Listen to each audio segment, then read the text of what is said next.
안녕하세요. 저는 20대 후반 여성입니다. 제가 이런 곳에 사연을 쓰게 될 날이 올 거라고는 한 번도 생각해보지 않았는데 이런 날이 오고만 해요.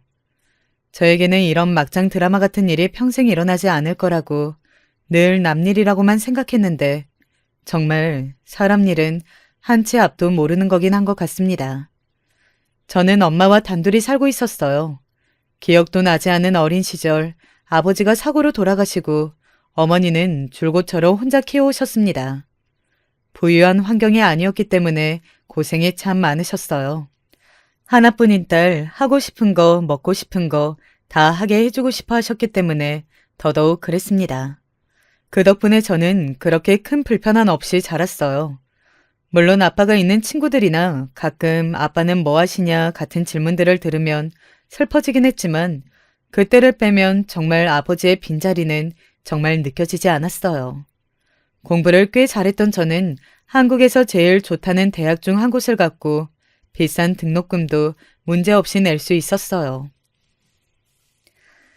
진짜 나는 엄마한테 엄청나게 효도해야겠다. 엄마는 너한테 미안하기만 한데? 엄마는 한부모 가정에서 크게 해서 늘 미안하다고 하셨어요. 그런 마음이 들지 않게 본인이 최대한 노력했지만 그래도 어쩔 수 없는 것들이 있으니까 말입니다.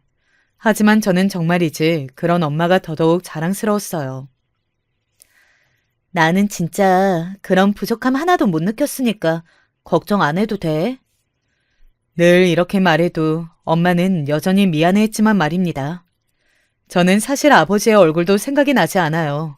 가끔 할머니를 보면 제 얼굴을 쓰다듬으시면서 어쩜 이렇게 네 아버지랑 쏙 빼다 닮았니 하면서 우셔서 그냥 제가 아버지랑 많이 닮았구나 하고만 생각하고 있습니다. 아빠, 사진 같은 건 없어? 결혼하고 우리 집에 다 들고 왔었는데 언제 한번 집에 도둑 들었을 때 귀중품이랑 사진들 들어있는 박스가 통째로 없어진 적이 있어. 안에 귀중품은 다 필요 없고 사진만이라도 돌려줬으면 좋겠는데. 그래서 정말 아버지 얼굴은 몰라요. 엄마와 아빠는 연애 결혼했다고 들었습니다. 엄마가 아빠에게 첫눈에 반해 고백했다고요. 보통 부모님 세대는 그 반대인데, 그쵸?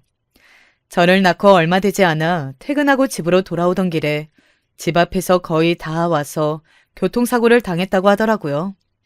음주운전이라고 했습니다. 엄마는 정말 죽을 생각까지 했다고 해요. 하지만 아무것도 모르고 웃는 저를 보고 살아야겠다고 다짐했다고 합니다. 아빠의 사망보험금으로 받은 돈은 어느 정도는 할머니네에 드렸다고 해요. 할머니의 집도 그다지 여유로운 편은 아니어서 그전에도 다달이 용돈을 드렸었다고 했거든요. 이제는 그럴 아버지가 없으니 드린 거겠죠. 할머니는 애를 혼자 키워야 하는 엄마를 걱정했지만 엄마는 젊은데 자신이 벌면 된다고 한사코 받으라고 했다더군요. 그 덕인지 아직 할머니와 엄마는 가끔 보기도 하고 사이가 좋은 편입니다. 무엇보다 할머니가 저를 가끔씩 찾으세요. 왜 아니겠어요? 죽은 아들의 유일한 핏줄인데 말입니다. 저는 엄마가 힘들게 이것저것 일을 닥치는 대로 다 하면서 제대로 된 취미 하나 가지지 않은 게 정말 마음이 쓰였거든요. 그래서 저는 엄마가 자기가 좋아하는 걸 이것저것 찾아도 보고 또 새로운 사람들을 만났으면 좋겠다고 생각했기 때문에 매일 그렇게 하길 권했지만 엄마는 그러지 않았어요. 늘 행복하다고 그렇게 말했어요. 저만 있으면 된다고 말이죠. 저는 그런 엄마가 너무 마음이 쓰이고 엄마의 인생이 없는 것 같아 속이 상했지만 워낙 그렇게 이야기하시니 저도 더 이상 권하지 않았습니다. 열심히 일만 하고 바르게 살면서 고생한 복이었을까요? 원래 저희가 살던 집이 재개발이 되면서 보상금을 꽤 많이 받았고 저희 모녀는 새 아파트로 이사를 하게 되었어요. 이사 가던 날 엄마가 울먹이며 했던 말이 잊히지 않습니다. 엄마는 자신의 인생에 이런 일이 다 있다며 펑펑 우셨어요. 저는 그런 엄마에게 엄마가 열심히 살아서 복받은 거라고 말했습니다. 그리고 진심으로 그렇게 생각하기도 했고 말이죠. 다 하늘이 엄마를 돕는 거라고요. 그즘 엄마의 마음에도 여유가 생긴 것 같았어요. 저는 저 나름대로 아르바이트도 하고 장학금도 조금씩 받아가면서 문제없이 학교에 다니고 있었고 좋은 집도 생겼으며 또 보상금 남은 것과 적금을 받으면서 목돈이 좀 생겼는데 그것들로 생활비는 뭐 충분했거든요. 동네에 독서회라는 게 있다던데 거길 좀 나가볼까 해. 취미, 뭐, 그런 거 관심 없다며. 제가 웃으며 놀렸지만 그 누구보다 그런 엄마의 변화가 반가운 사람은 다름 아닌 저였습니다.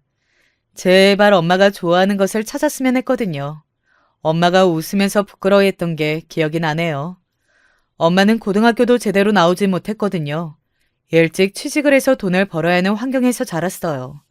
그래서 늘 많이 배우거나 똑똑한 사람들을 부러워했습니다. 엄마는 우리 딸이 이렇게 공부를 잘해서 너무 좋아. 나 닮으면 어쩌나 얼마나 걱정했는데. 유독 제가 공부를 잘하는 걸 좋아하고 자부심을 가지셨어요. 그래서 제가 더 열심히 했던 것도 있었습니다. 엄마가 행복해하는 모습을 더 보고 싶었거든요. 아무튼 독서회를 고른 것도 어딘가 마음이 짠했어요. 엄마의 그런 심리가 반영된 것 같아서 말입니다. 엄마는 독서회를 정말 꾸준히 다녔어요. 그러던 어느 날이었습니다. 원래 친구라고는 없이 매일 일만 하고 저랑만 놀러 다니던 엄마가 어느 순간 약속이 많이 생기고 저와의 데이트도 소홀해지더라고요. 그래서 그냥 농담으로 던졌어요. 엄마 혹시 연애하냐고 말이죠. 그냥 물어본 건데 엄마가 엄청나게 당황하더라고요. 제가 정말 화들짝 놀라서 누구냐고 물었어요. 수줍게 하는 엄마의 모습이 어딘가 새로웠습니다. 엄마가 너무 좋아하면서 웃으니까 조금 질투가 나기도 했어요. 하지만 그보다 더 행복해하는 엄마의 모습에 진심으로 저도 행복했습니다. 한번 모셔와. 어떤 분인지 나도 궁금하다. 너는 괜찮아? 엄마가 다른 사람 만나도? 아버지 돌아가신 게 25년이 넘었고 나도 이제 어른이야. 여태 힘들게 나 키워왔는데 내가 여기서 안 괜찮을 게 뭐야. 나는 너무너무 기쁜데? 제 말에 엄마가 환하게 웃었습니다. 그런 엄마의 모습에 얼굴도 모르는 엄마의 남자친구에게 절이라도 하고 싶은 심정이었어요. 우리 엄마를 이렇게 행복하게 만들어줘서 정말 고맙다고 말이죠. 그로부터 얼마 지나지 않아 엄마의 남자친구를 소개받았습니다. 안녕하세요. 김종현이라고 합니다. 네, 안녕하세요. 박정아라고 합니다. 굉장히 정중하고 점잖은 분이었어요. 딸뻘인 저에게 그날 한 번도 말을 놓지 않으시고 세심하게 엄마를 챙겼습니다. 예를 들어 엄마가 물을 다 마신 것 같으면 아무 말 없이 물컵에 물을 따라준다거나 엄마가 기침하면 말없이 따뜻한 물을 가져온다거나 그런 것들이요. 생색을 하나도 하지 않고 조용조용 엄마를 챙기는 모습에 아, 엄마가 이래서 이분에게 반했구나 하는 생각이 들더라고요. 뭐 하는 분이냐 물었더니 평범한 직장인이라고 하셨어요. 딱 보기에도 그래 보이긴 했습니다.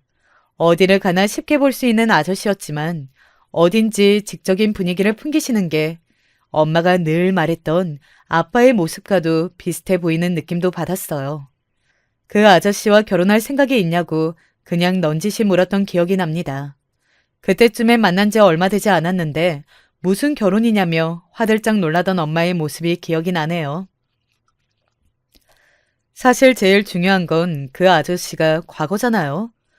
과거라니까 말이 좀 이상하긴 한데 결혼은 했었는지 이혼은 했었는지 이혼했다면 왜 했는지 자식은 있는지 그런 것들이요. 겉만 봐서는 모르는 게 사람이기도 하니까요. 그래서 그 부분을 조심스럽게 엄마에게 물었던 기억이 납니다. 엄마가 말해주기를 너무 어릴 때 멋모르고 한 결혼이라 서로 다툼이 많았고 그 무엇보다 아저씨 엄마와 그 여자분이 고부 갈등이 좀 심했다고 하더라고요. 그래서 두 사람 사이에 다툼이 심했다고요. 그걸 버티지 못하고 이혼하자고 했고 아저씨는 그 이후로 남의 집 귀한 딸 데려다 고생시킬까봐 누군가를 만나도 결혼은 하지 않고 지냈다고 말이죠. 그래서 아저씨는 그 여자분과 이혼 후 쭉 혼자 지내셨다고 합니다. 자식도 없는 채로 말이죠. 제가 혹시나 엄마에게도 아저씨의 엄마께서 뭐라 하시는 건 아닌가 싶어서 지금은 어떠시냐 물어봤어요. 그랬더니 최근에 돌아가셨다고 하더라고요. 물론 슬픈 이야기긴 했지만 엄마에게는 잘된 일 같아 마음이 놓이는 것도 어쩔 수 없었습니다. 원래 사람이라는 게 다 그렇잖아요. 엄마는 뭐 만난 지 얼마 되지 않아서 결혼까지 생각하고 그런 거 아니라고 하긴 했지만 사람이 왜 감이라는 게 있잖아요. 저는 사실 그날 엄마의 눈빛과 그 아저씨의 눈빛을 보자마자 아, 곧 결혼하겠구나. 저 아저씨가 내 새아빠가 되겠구나 하는 생각을 했습니다. 그리고 그 생각은 곧 현실로 이루어졌어요. 어느 날 엄마가 굉장히 쑥스러운 얼굴로 저에게 할 말이 있다고 하더군요. 얼굴에 생각이 다 보이는 엄마가 귀여워서 모른 척했던 기억이 납니다. 엄마는 끝까지 이야기를 못 하더라고요. 저한테 결혼은 무슨 벌써 결혼이냐, 한지 얼마 되지 않아 그런 이야기를 꺼내려고 하니 민망했나 봅니다. 제가 그런 엄마가 귀여워서 웃으면서 물었어요. 그 아저씨와 결혼이라도 하냐고 말이죠. 엄마는 본인이 다 티를 내놓고 어떻게 알았냐며 화들짝 놀라더군요. 어떻게 알았냐는 듯 저를 바라보던 엄마의 그 표정이 아직도 기억나네요. 비집고 나오는 웃음을 참느라 정말 애썼던 것까지 말입니다. 두 사람의 결혼은 모두가 반기는 결혼이었어요. 저도 저지만 할머니도 진심으로 기뻐하셨습니다. 사실 할머니가 반대하거나 속상해할 걸로 생각하지는 않았지만 그래도 조금은 서운해하실 줄 알았는데 그렇지 않았어요. 엄마를 볼 때마다 혼자 애 키우는 게 너무 마음이 쓰였고 먼저 간 아빠에게 왜 그렇게 먼저 갔냐고 한탄을 하신 적도 많다고 합니다. 이렇게 예쁜 마누라와 딸 두고 어떻게 그렇게 빨리 갔냐고요. 저에게도 그 아저씨는 괜찮은 사람 같아 보였는지 어떤 사람인지 정말 꼬치꼬치 캐물으셨어요. 제가 다 괜찮은 것 같다고 말하자 그제야 웃으면서 다행이다 라고 몇 번이나 말씀하셨습니다. 그런 할머니의 모습에 저도 눈물이 나올 뻔했던 게 기억이 나네요. 엄마의 가족들도 하나같이 너무 기뻐했습니다. 다들 말은 안 해서 그렇지 저렇게 평생을 혼자 애만 키우다가 제가 시집을 가게 되면 얼마나 외로워할지에 대한 걱정이 많으셨던 것 같더라고요. 함께 늙어갈 동반자가 생긴다는 것에 대해서 굉장히 안심하는 것 같았습니다. 엄마는 또 그런 가족들의 모습을 보고 자신이 복이 많다며 울면서 감동을 하였고 말이죠. 그렇게 엄마와 새아빠는 결혼했습니다. 엄청 성대하게 한 건 아니었지만 그래도 새 신부가 된 기분을 느끼게 해주고 싶었던 저와 새아빠가 의견이 맞았거든요. 그래서 밥 한 끼만 먹고 말자는 엄마를 끝끝내 설득해 작게나마 식을 올렸어요. 물론 가족들과 정말 친한 지인 몇 명만 왔지만 말입니다. 한사코 거절하던 엄마가 드레스를 입고 환하게 웃던 모습이 아직도 눈에 선하네요. 정말 이제 행복했습니다. 제가 기쁨에 눈물이 날 정도로 말이죠. 신혼여행도 제가 그동안 모아온 용돈으로 일본을 보내드렸어요. 엄마는 정말 절대 그럴 수 없다며 거절했지만 저는 뭐라도 안 해드리면 평생 후회할 것 같으니 제발 받아달라고 사정했습니다. 이 또한 새아빠가 중간에서 정리하셨어요. 제 그 마음에 정말 고맙고 제가 얼마나 해주고 싶어 했을지 생각하면 받아야 할 것 같다고 말이죠. 엄마는 그럼에도 불구하고 거절했지만 저와 새아빠 두 사람이 강경하게 받으라고 하니 어쩔 수 없이 받기로 했습니다. 그렇게 일본 신혼여행을 보내드렸어요. 제 인생에서 가장 잘한 일 중에 하나라고 생각했습니다. 엄마가 다녀와서 찍은 사진들을 보여줬는데 정말 이제 행복해 보였거든요. 새아빠와 저는 말도 잘 통하고 꽤 통하는 구석이 많았어요. 그래서 금방 친해질 수 있었습니다. 저에게도 좋은 어른이 한 명 더 생긴 것 같아서 좋았어요. 그때가 제가 했던 고민이 있었는데 바로 독립에 대한 문제였습니다. 저는 정말 운이 좋게도 학교를 졸업하고 얼마 되지 않아 누가 들어도 알만한 회사에 취직하게 되었거든요. 회사에서 집까지 먼 것도 독립을 생각한 이유 중에 하나였지만 무엇보다 엄마와 새아빠가 신혼인 게 독립을 생각하게 된 가장 큰 이유이긴 했어요. 두 분 같이 사시는데 혹여나 제가 방해될 수 있으니까 말이죠. 물론 새아빠는 저에게 정말 잘해주셨지만 속으로 어떻게 생각하실지 모르는 일이고 재혼 가정의 다 큰 딸내미가 한 집에 사는 게 맞나 하는 생각을 스스로 했었거든요. 주위에서 독립하는 게 좋을 것 같다는 조언도 많이 들었었고 말이죠. 제가 그쯤에 대기업에 취직에 성공했었거든요. 그래서 온 가족이 축하 파티도 했었고 말이죠. 그리고 얼마 되지 않아 제가 그렇게 말했습니다. 엄마는 아직 너랑 떨어져 살 마음의 준비가 되지 않았을 거다. 그리고 네가 회사가 너무 멀어서 도저히 견디기 힘들 수준이 아니면 그냥 결혼하기 전까지는 여기서 엄마랑 나랑 같이 사는 게 어떻겠니? 이제 몇 년이나 더 같이 살 수 있을지도 모르는데. 그래도 엄마는 나랑 여기서 둘이서만 사는 것보다 너랑 셋이 함께 사는 걸 더 행복해할 사람이라는 거 네가 제일 잘 알지 않니? 그리고 나도 네가 계속 같이 살았으면 싶구나. 진심으로 그렇게 말해주셔서 더 감사했던 기억이 납니다. 그렇게 한 2년 정도 정말 행복했어요. 저도 엄마도 말이죠. 그런 저희 집에 변화의 바람이 불어온 건 아주 사소한 계기였습니다. 그날은 한 달에 한 번 퇴근을 빨리 하는 금요일이었습니다. 원래 친구와 약속이 있었는데 친구가 갑자기 집에 급한 일이 생겨 약속이 취소됐었거든요. 일찍 집에 가서 엄마랑 수다나 떨어야겠다 하면서 엄마가 좋아하는 순대를 사들고 집으로 돌아오는 길이었어요. 집 앞에서 어떤 여자와 새아빠가 말싸움하는 듯한 모습이 보였습니다. 순간 몸을 숨겼어요. 상황 자체는 뭐 그럴 수 있을 법도 한 상황이라 이상하게 생각하지 않을 수 있었지만 새아빠의 표정이 정말 처음 보는 표정이었거든요. 늘 미소를 짓고 또 화가 나는 일이 있어도 어딘가 따뜻한 얼굴이었던 새아빠는 굉장히 험상궂고 무서운 얼굴을 하고 있었어요. 그리고 이건 나. 너 진짜 한 대 맞고 싶어서 이래? 죽여. 내가 뭐 당신한테 한두 번 맞아? 평소에도 많이 때리잖아. 그냥 때려. 새아빠가 그 말을 듣는 순간 주위를 두리번거리더군요. 혹시 누군가 보는 사람이 있나 싶어서요. 다행인지 불행인지 그때는 그 주변에 사람이 없었어요. 저도 숨어 있었고 말이죠. 이 미친년이 진짜! 새아빠는 때릴 때 손을 번쩍 들었고 그 여자는 잔뜩 움츠렸지만 다행히 때리지는 않았습니다. 손을 천천히 내린 새아빠가 말했어요. 얌전히 있으면 너한테도 좋은데 왜 이렇게 자꾸 멍청하게 굴어? 요즘 나한테 소홀하니까 그렇지? 그래. 알겠어. 앞으로는 안 그럴 테니까 그만하고 돌아가. 이러다 들키면 나도 죽고 너도 죽어. 그런 식으로 무섭게 나가도 그 여자분이 말을 제대로 들을 것 같지 않자 이번에는 어르고 달르기를 했는지 굉장히 부드럽고 다정한 말투로 말하더군요. 정말 순식간에 사람이 180도 바뀌어서 제가 알던 그 새아빠의 모습으로 말이죠. 그 여자에게도 통한 듯 싶었어요. 그 여자분은 몇 번이고 정말이냐고 확인하다가 새아빠의 다독임에 안심한 표정을 지었습니다.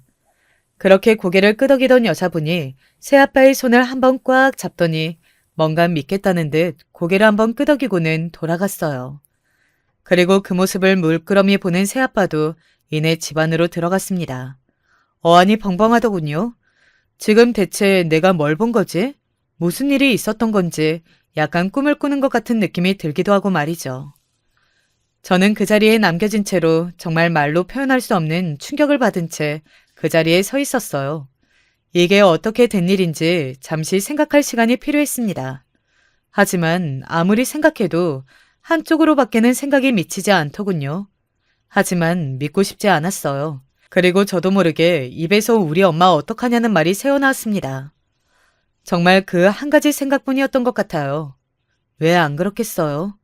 일찍이 남편을 잃고 평생을 자식을 바라보며 자식 잘 되는 것만 생각하던 사람이 이제 좀 살만해져서 좋은 사람도 만나고 인생의 즐거움을 깨닫고 있는데 이런 일이 생기다니요. 엄마가 너무 불쌍했습니다.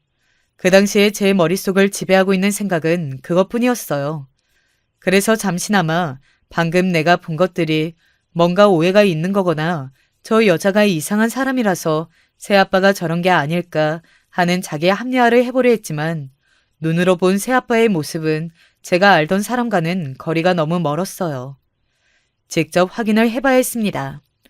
엄마가 불쌍하다고 모른 척할 수 있는 수준의 문제가 아닐 수도 있었고 또 직감적으로 그 정도의 문제가 아니라는 생각이 확 들었거든요. 일단 마음을 진정시켰습니다. 집에 들어가서 아무렇지 않은 얼굴로 새아빠를 봤어야 했으니까 말입니다. 어떠한 증거도 확신도 없는 상황에서 무슨 일이냐고 몰아붙일 만큼 저는 멍청하지는 않았거든요. 게다가 만약에 뭔가가 있다면 이런 제 질문에 순순히 인정할 일도 없었고 말이죠. 심호흡을 크게 했어요. 물론 엄마가 제일 먼저 생각나고 엄마 어떡하냐는 생각이 가장 컸지만 저도 충격을 굉장히 많이 받긴 했거든요. 그동안 같이 한 집에서 살면서 쌓인 정을 무시할 수 없었고 무엇보다 정말 좋은 사람이라 믿었습니다. 때로는 정말 죽은 아버지가 보내주신 사람이 아닐까 하는 생각이 든 적도 있어요. 그만큼 저도 마음을 많이 줬고 또 의지했습니다. 정말 신라 같은 제가 오해를 하고 있고 다른 어떠한 상황이 있을 수도 있다라는 생각을 하면서 마음을 다잡았어요. 그리고 최대한 아무렇지 않은 척 웃으며 집으로 들어갔습니다. 새아빠가 왜 이렇게 일찍 왔냐며 약속이 있지 않았냐고 저를 보고 반가워하더라고요. 제가 약속이 취소됐다고 엄마와 먹으려고 순대를 사왔다고 하니 너무 잘됐다고 좋아하면서 막걸리를 사오겠다고 밖으로 나가셨어요. 같이 한잔하자고 말이죠.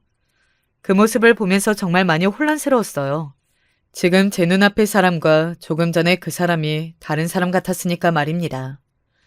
그날 셋이 함께 술을 먹으면서 이런저런 이야기를 많이 했거든요. 일부러 제가 과거 일을 많이 물어봤습니다. 그런데 새아빠가 잔뜩 취해서 한 말 중에 뭔가 또 마음에 걸리는 말이 있긴 했어요. 민정이가 바로 민정이라는 이름으로 저를 2번이나 잘못 부른 거였습니다. 엄마도 살짝 취해 있었기 때문에 잘 모르고 넘어가는 듯 했습니다. 저를 그렇게 부르면서 아빠가 하는데 저에게 하는 말 같지 않은 거예요. 어딘가 진짜 민정이라는 딸이 있는 것처럼 말이죠. 그리고 전에 이야기했던 것들과 말이 다른 부분들이 있었습니다.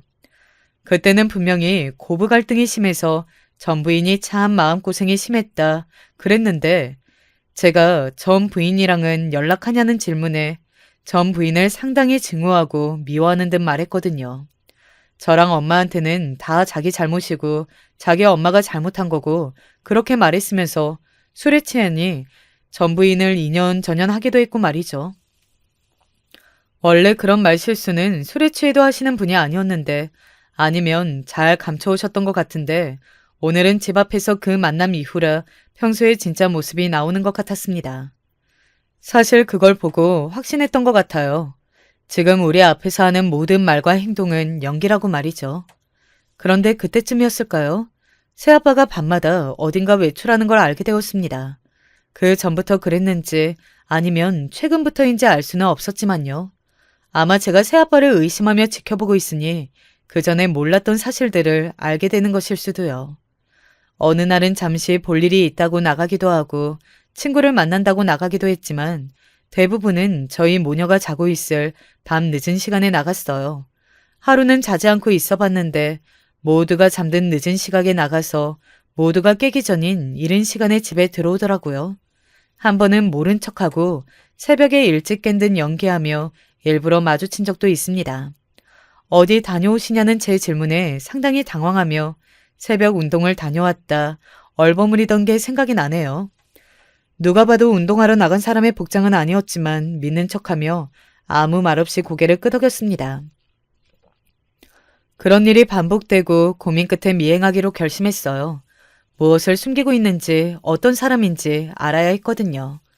만반의 준비를 했습니다. 눈에 띄지 않는 복장을 하고 무채색의 모자를 쓰고 그리고 혹시나 몰라 녹음기를 사서 들고 차도 바로 나갈 수 있게 주차해뒀어요. 그리고 기다렸습니다. 새아빠의 밤늦은 외출을 말입니다. 방 안에 숨죽이고 방 밖의 소리에만 집중하고 있는데 안방 문이 열리는 소리가 들리더군요. 그리고 굉장히 조심스러운 몸짓으로 밖으로 향하는 게 느껴졌어요.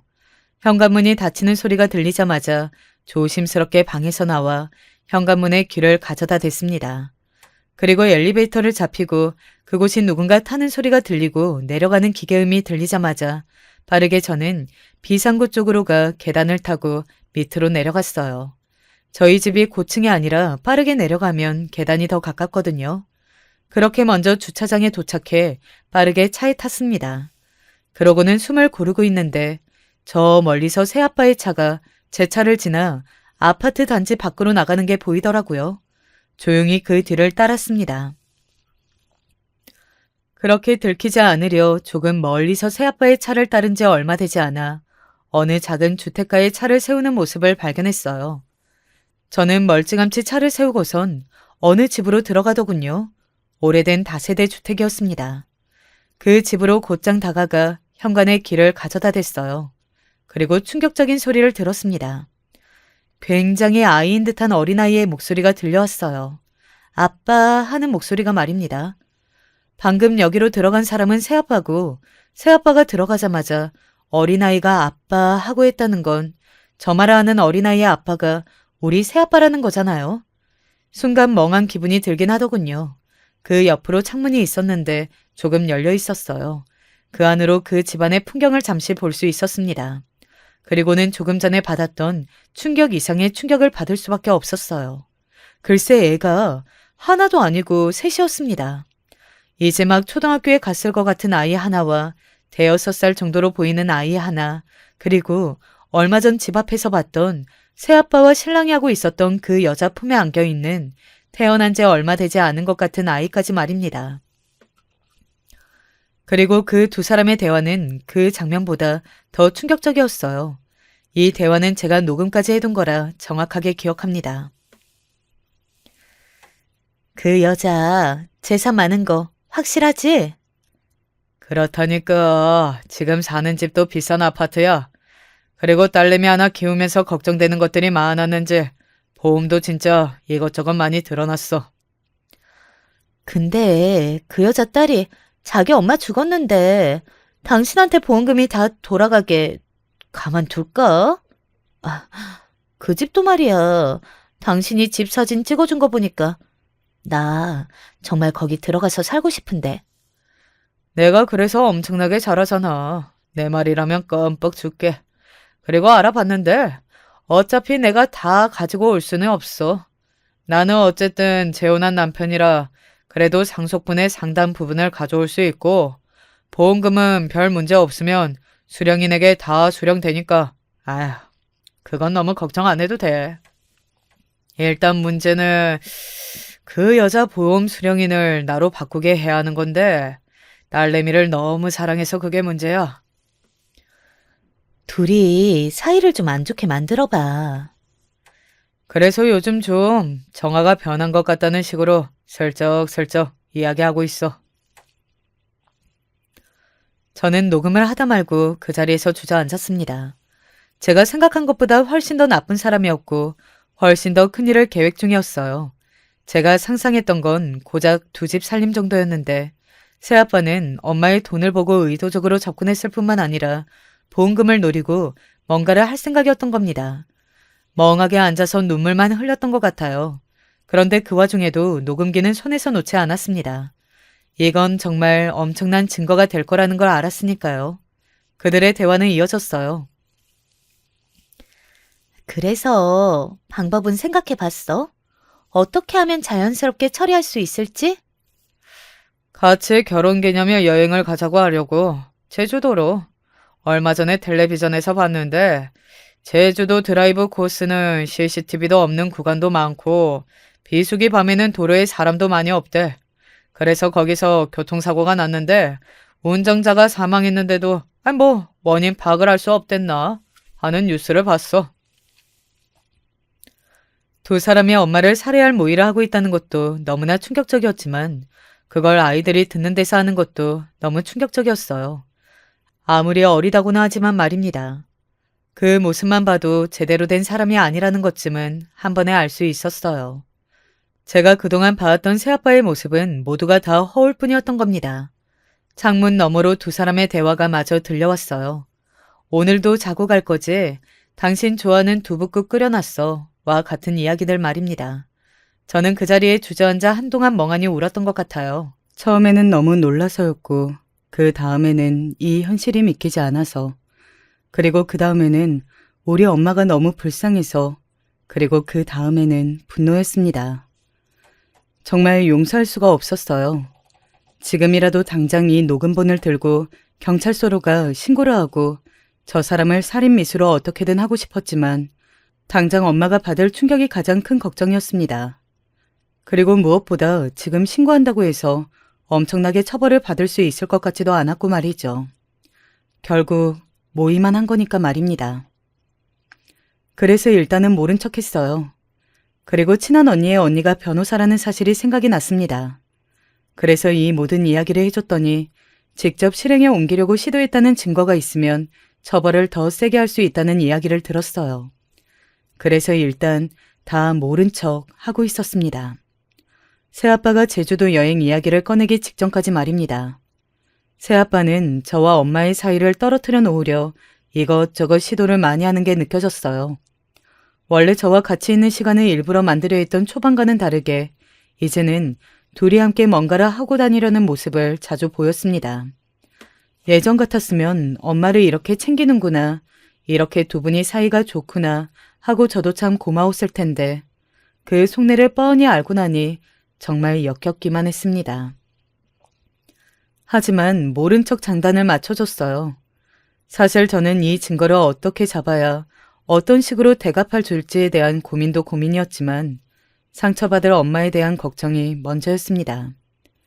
새아빠가 없던 어느 날 엄마에게 물어봤어요. 새아빠는 어떻게 만난 거야? 그냥 독서회에서 자연스럽게? 먼저 호감을 표현한 건 엄마야, 새아빠야? 하나씩 물어, 하나씩. 그런 건 안 물어보던 애가 갑자기 그런 건 왜 물어봐? 엄마는 그러면서도 이야기를 다 해주더라고요. 그냥 독서회 하던 사람들끼리 책도 읽으면서 이야기도 나누고 하다 보면 살아온 인생에 대해서도 다른 이야기도 하고 그러니까 그런 이야기를 하다가 서로의 사연을 알게 된 거지. 먼저 나보고 차라도 한잔 하자고 한 건 그 사람이었고. 새아빠가 먼저 엄마에게 한번 만나보자고 했다더군요. 저는 우리 집 사정을 대충 어느 정도까지 말했는지 물었습니다. 물론 엄마가 눈치채지 못하게 조심스럽게 말이죠. 재개발 덕에 좋은 집으로 이사를 하게 되었다는 거나 혹시 자신에게 무슨 일이 생겨 딸아이가 혼자 남게 될까봐 보험을 많이 들어놨다는 것까지 다 말했더군요. 독서의 사람들이 자신의 깊은 인생사까지 이야기했다는 거 보면 그 모임의 분위기가 대체로 그랬던 것 같습니다. 아마 그 이야기를 듣고 새아빠는 엄마에게 접근한 거겠죠. 그리고 그렇게 의도를 가지고 작정하고 접근한 사람을 엄마가 무슨 수로 당해낼 수 있었겠어요. 저는 그보다 엄마에게 새아빠가 어느 정도인지 알아야 했습니다. 그래서 물었어요. 새아빠가 많이 좋냐고요. 엄마는 뭘 그런 걸 새삼스럽게 묻느냐고 쑥스러워했습니다.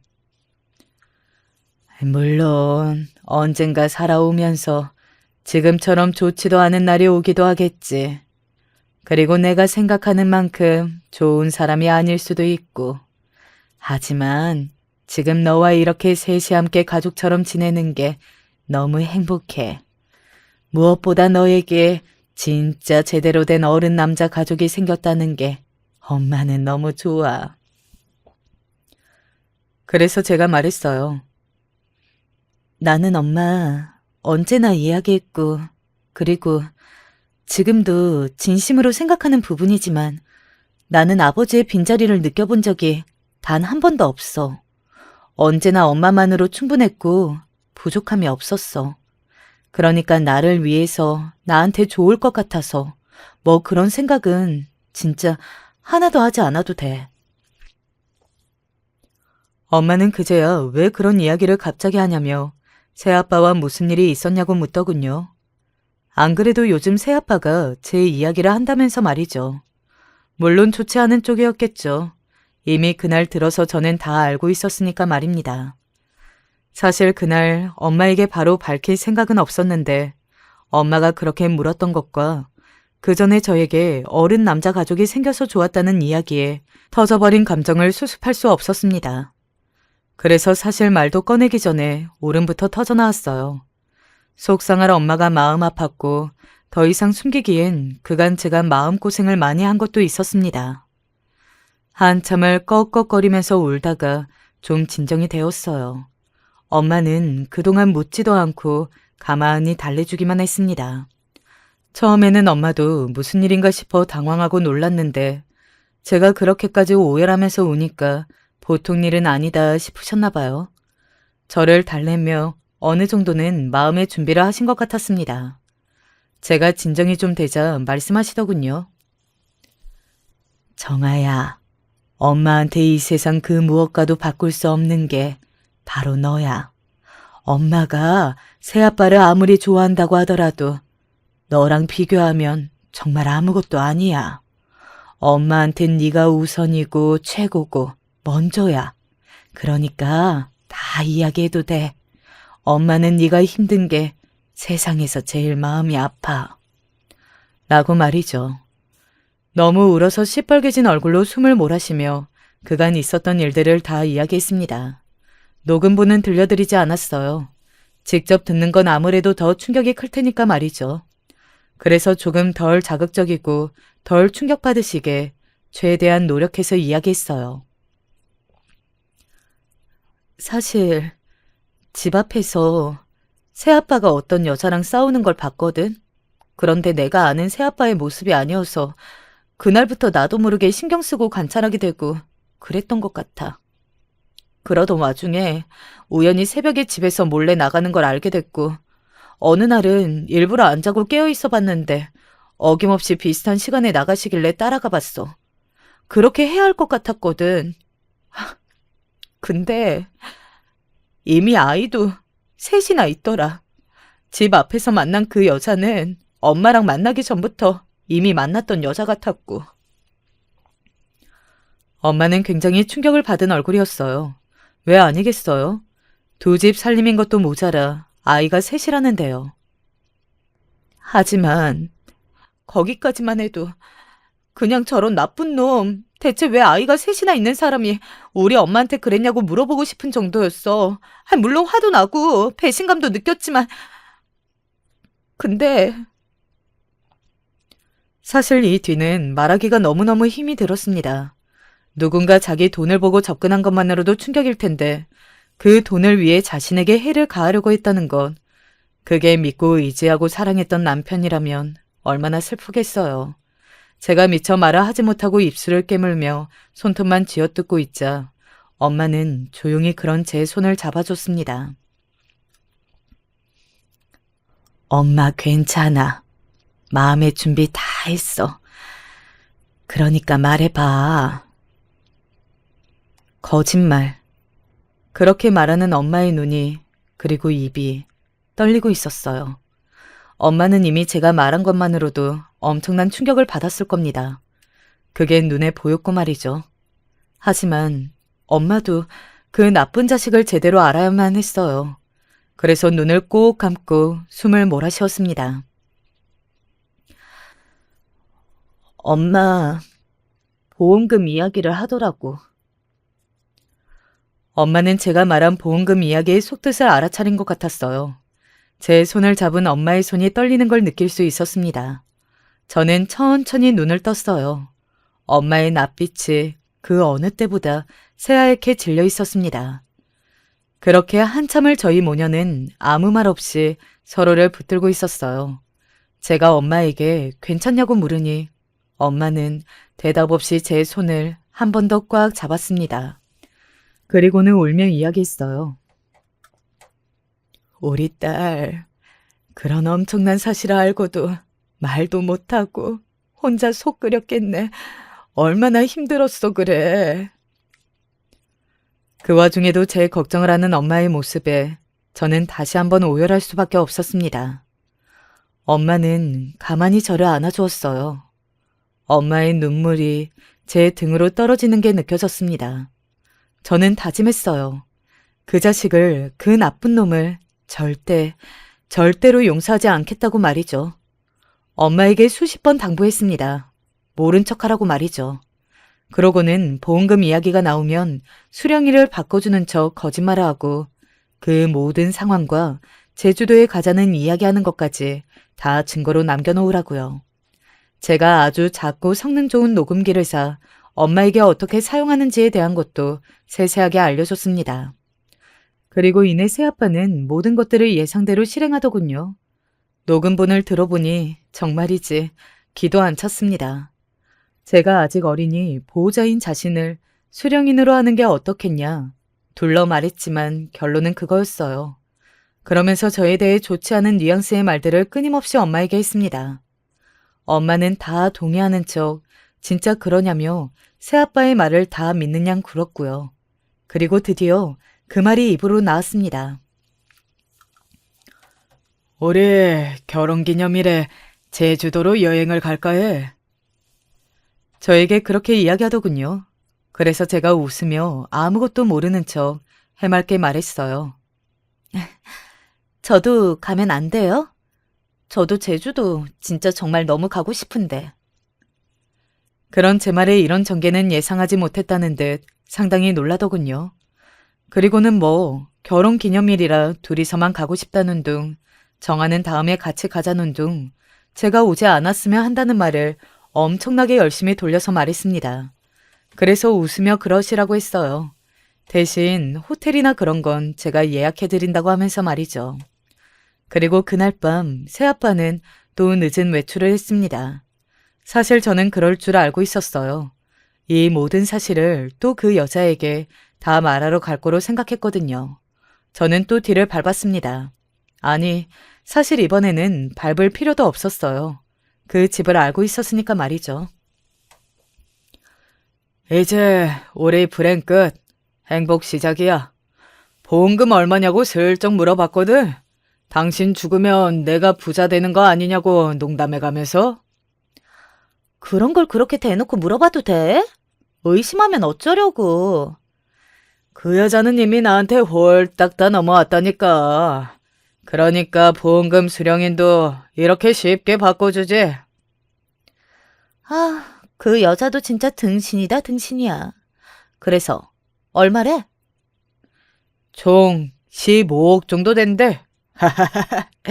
우리 이제 진짜 인생 비는 거야, 자기야. 그 둘은 마치 이미 그 돈이 자신의 것이 된 양 좋아 죽더군요. 정말이지 소름이 끼쳤습니다. 저희 엄마를 죽일 계획을 하면서 죽는다고 생각하고 저렇게 이야기하는 거잖아요.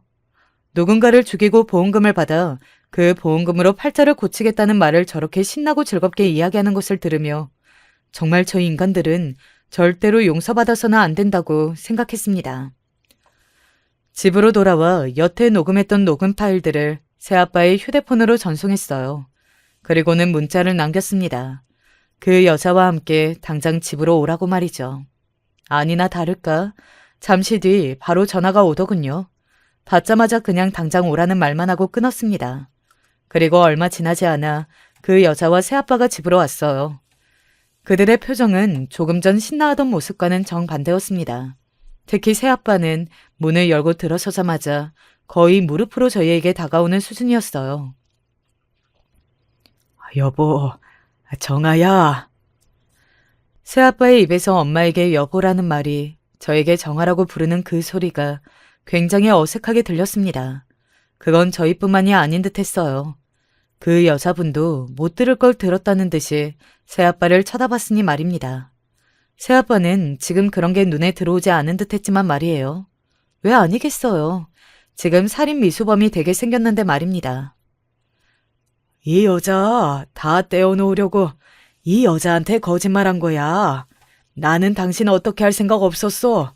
사람을 죽이는 그런 게 쉽게 생각하고 행동할 수 있는 게 아니잖아. 진짜 아니야. 물론 처음에는 의도를 가지고 접근한 게 맞지만 당신이랑 정아랑 같이 살면서 진짜 너무 좋고 행복했거든. 내가 진짜 좋은 남편, 좋은 아빠가 된 것 같아서. 나는 정말 당신이랑 정화가 좋아. 한 번만 믿어줘. 그 말에 기가 차서 소리를 지르려 했지만 그건 제 몫이 되지 않았어요. 그 여자가 먼저 나섰기 때문입니다. 뭐 이 새끼야? 너 말 다 했어? 나한테는 다 죽이겠다며. 다 죽이고 이 집까지 네 걸로 만들어서 우리 5 식구 이 집에서 같이 살자며. 내가 언제? 증거 있어? 증거 있냐고? 이 새끼가 진짜? 그 여자는 새아빠의 머리채를 붙잡았습니다. 그리고는 엄청난 욕을 퍼붓기 시작했어요. 저는 그런 욕은 정말 생전 처음 들어봤습니다. 저희 모녀는 어안이 벙벙한 채로 그런 두 사람을 가만히 바라보고 있었어요. 그들은 자기들이 나서서 자신들이 잘못한 것들을 말하기 시작했습니다. 그 독서에도 내가 가라고 한 거잖아. 거기 돈 많은 한가한 아줌마들 많으니까 가서 작업 좀 쳐보라고. 네가 알아봐달라고 해서 알아본 거잖아. 그리고 이번 제주도도 CCTV 없는 도로 알아봐달래 해서 내가 얼마나 힘들게 알아봤는데? 야, 그러니까 증거 있냐고. 증거? 집에 있는 3명의 애 새끼가 그 증거다. 네 새끼들! 저는 당연히 그 두 사람의 대화 내용을 다 녹음 중이었습니다. 엄마가 가만히 제 손을 잡더군요. 그제야 엄마의 얼굴을 봤어요. 엄마는 울고 있었습니다. 나중에 들었는데 자기가 그런 놈을 믿고 의지하고 좋아했다는 것을 믿을 수가 없었대요. 그리고 사람의 가장 밑바닥을 본 기분이랬나? 그랬던 것 같아요. 어느 정도 증거가 되는 이야기들을 다 녹음했다 싶었을 때 그냥 곧장 경찰에 바로 신고했습니다. 그리고 제가 가지고 있는 모든 증거들을 경찰에 제출했어요. 그와 동시에 미리 연락해둔 변호사에게 이혼 소송을 바로 진행해달라고 했습니다. 새아빠는 경찰서까지 가서도 끝까지 포기를 하지 않고 저와 엄마에게는 원래도 그런 의도로 접근한 게 맞지만 이제는 아니다. 진심으로 저희 두 사람을 사랑한다. 저 여자에게는 마음이 떠난 지 오래라는 것을 강조했습니다. 물론 그 여자는 그걸 듣고 또다시 화가 났고 말이죠. 경찰서에서 다시 한번 싸움판이 벌어지고 모든 경찰이 보는 앞에서 그들은 자백에 가까운 말싸움을 다시 한번 했어요. 알아서들 슬슬 이렇게 자백해 주시네. 우리가 따로 조사할 것도 없겠어요. 경찰의 그 말에 두 사람은 정신을 차린 듯 그제야 입을 다물었지만 이미 늦은 다음이었습니다. 저와 엄마는 참고인 조사를 마친 뒤 생각보다 빨리 경찰서를 빠져나올 수 있었어요. 엄마는 경찰서를 나오자마자 다리에 힘이 풀린 듯 주저앉았습니다. 그리고는 그동안 참았던 눈물을 흘렸어요. 소리를 내지 않고 흐느껴 우는 듯한 그 울음소리에 정말이지 너무 속이 상하고 화가 났습니다. 왜 엄마에게 이런 일이 생겼는지 말입니다. 나는 참 남편 복이 없어. 그치? 그게 무슨 소리야. 복이 없어서 이런 일이 있고 있어서 이런 일이 없고 그런 말 하지 마. 저 개자식이 잘못한 거지 엄마 탓 절대 아니야. 욱해서 저도 모르게 소리를 질렀던 것 같아요. 자신을 탓하는 엄마의 모습에 순간적으로 그랬던 것 같습니다.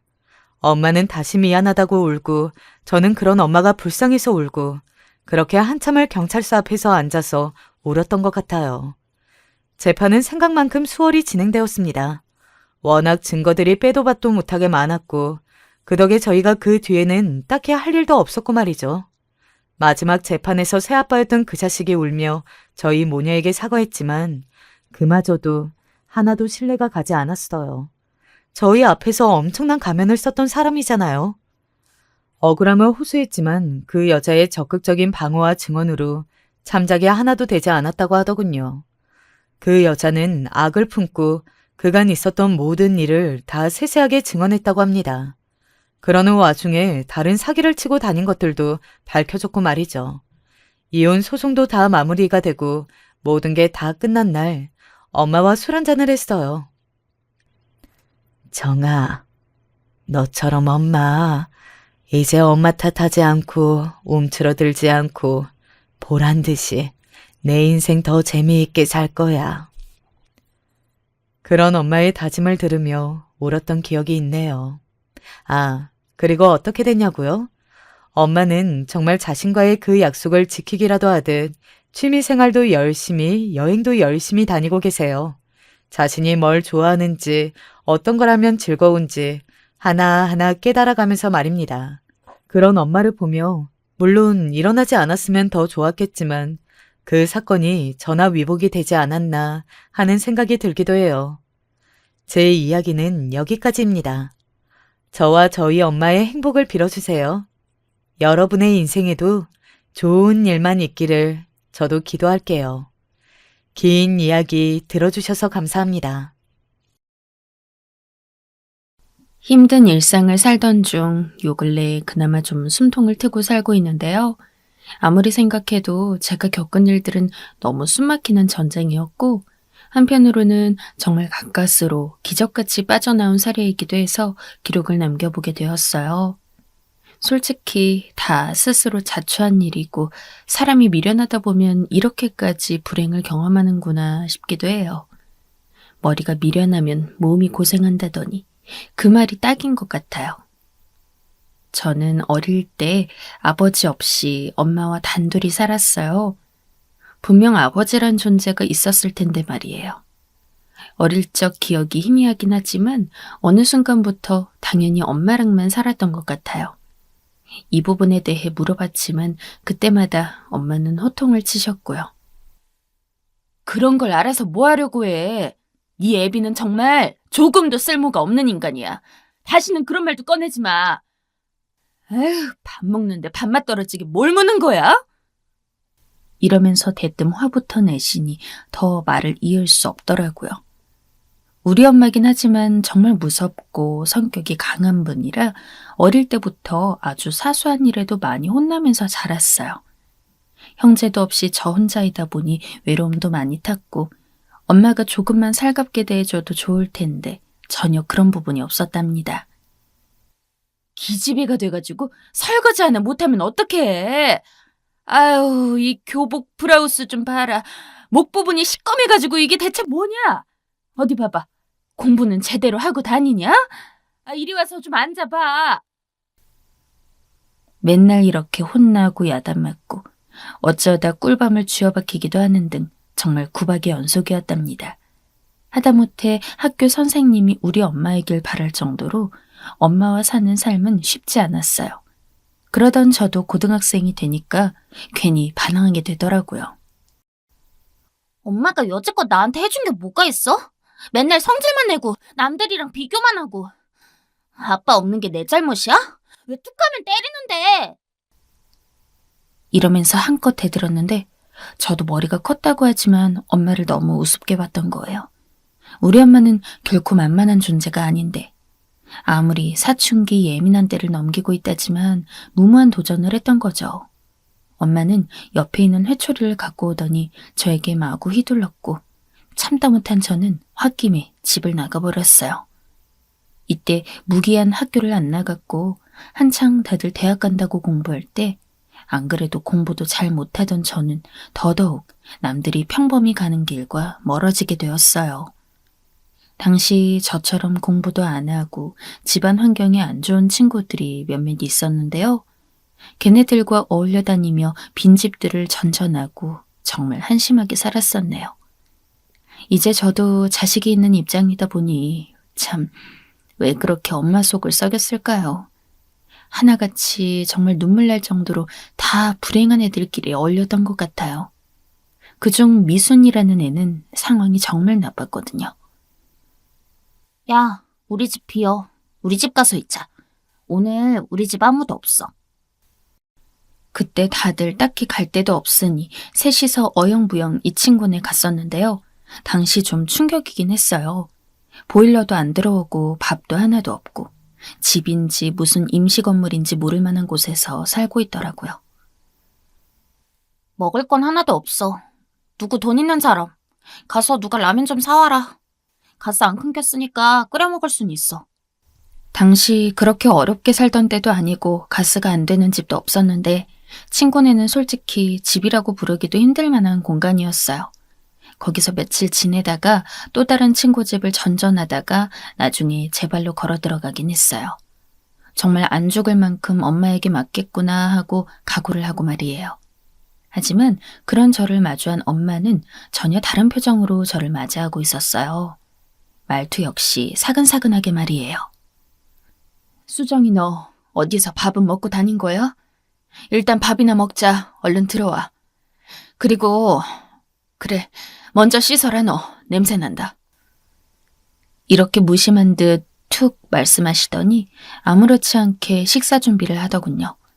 이때 집에 온 길을 느끼면서 엄마가 차려준 밥을 먹으며 굳이 절차를 따로 거치지는 않고 화해를 했어요. 하지만 이후로도 저와 엄마 사이의 분쟁은 끊임없었는데요. 지나보면 다 너무나 당연하게 저에게 맞는 말만, 그리고 맞는 방향만 제시하셨더라고요. 결국 그 말을 안 들었던 대가가 저에게 이렇게 크게 들이닥칠지는 몰랐지만요. 뭐야? 수정이 너 다시 말해봐. 학교를 그만둔다고? 아니 대체 왜? 엄마가 이렇게 뼈가 부서지도록 일해서 다 대주고 있는데 왜 안 다닌다는 거야? 뭐가 불만이야? 엄마가 이렇게 말을 해도 제 결심은 굳건했고 도무지 학교를 다니고 싶지 않았어요. 당시 왕따도 분분하게 일어났고 엄마에게 따로 말하진 않았지만 저를 괴롭히는 무리들이 있었거든요. 이때 어떤 사건이 있었냐면 크게 괴롭힘 당하던 어떤 여자애가 극단적인 선택을 한 거예요. 그래서 애들이 다 학교에 불려가고 상황이 나쁘게 되었는데 이렇게 해서 해결된 듯 보이긴 했지만 저는 몹시 큰 불안감을 느꼈어요. 그 친구 못지않게 불편함이나 두려움, 외로움 등을 느꼈었거든요. 아무래도 저로서는 살고 싶어서 숨통을 트고 싶어서 학교 자퇴를 마음먹게 된 것 같아요. 하지만 엄마는 이런 사정을 모르니 미친 듯이 저를 흔들어대며 화를 내셨고 이러나 저러나 아무리 난리쳐도 제가 스스로가 안 가면 그만이잖아요. 결국 그렇게 학교를 그만두게 되었답니다. 어지간해선 눈물을 보인 적 없는 우리 엄마는 그때 생전 드시지도 않던 술을 드시고선 절 앉혀놓고 말씀하셨답니다. 에휴, 내가 이런 꼴 보려고 애비 없이 혼자 키운 게 아닌데 대체 언제가 돼야 내 맘을 네가 알아줄까? 언제가 돼야? 언제쯤 네가 네 애미 마음을 알아줄 거냐? 에휴. 이러면서 울부짖는 엄마를 보며 저 역시 가슴이 갑갑해서 정말 속을 풀 길이 없었어요. 아무 생각 없이 학교를 때려친 것도 아니고 저 딴엔 두려워서 그렇게 도망쳤는데 말이에요. 요즘 한창 뉴스를 보면 왕따니 학교폭력 같은 게 대두되고 있지만 저 때는 그렇게 심각한 문제라고 보는 어른들이 없었어요. 엄마 역시 같은 마음이었겠고요. 이후로 전 작은 공장에 취직해서 그나마 조금이라도 엄마를 안심시켜드리고 싶었지만 그런 건 전혀 위로가 안 되었나 봐요. 엄마와의 사이는 날이 갈수록 나빠졌고 이런 저를 사람 보듯 하지도 않는 모습을 보며 더 깊은 우울감과 외로움을 느꼈답니다. 너는 정말 인간의 자식이면 네가 이럴 순 없는 거야. 네 애미 가슴에 못을 박아도 유분수지. 아니, 어지간해서 너처럼 안 살 거다. 대체 네 엄마가 너한테 뭘 그렇게 잘못했냐? 어? 그러면서 화만 내는 모습에 지쳐 결국 집 역시 제가 있을 곳이 아니라고 생각했어요. 그래서 그랬던 걸지도 모르겠는데 전 얼른 저만의 집을 갖고 싶었고 진짜 가정 같은 모습의 가정을 꾸리고 싶었어요. 그런 열망이 커지면서 당장 제 앞에 다가온 인연에게 너무 쉽게 마음을 줘버린 거예요. 한창 연락하던 친구가 저에게 대뜸 소개를 한 거예요.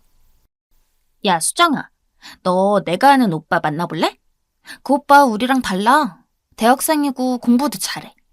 이뻐장한 친구들 없냐고 물어보는데 우리도 20살이잖아. 내가 만나게 해줄까? 수정이 네가 내 친구들 중에서 제일 예쁘장하니까 내가 특별히 소개해주는 거야. 나이가 24살이래. 왠지 모르게 이 말에 저는 귀가 움직였고 딱히 이성에 대해 관심 있진 않았지만 그냥 새로운 세계가 궁금했어요.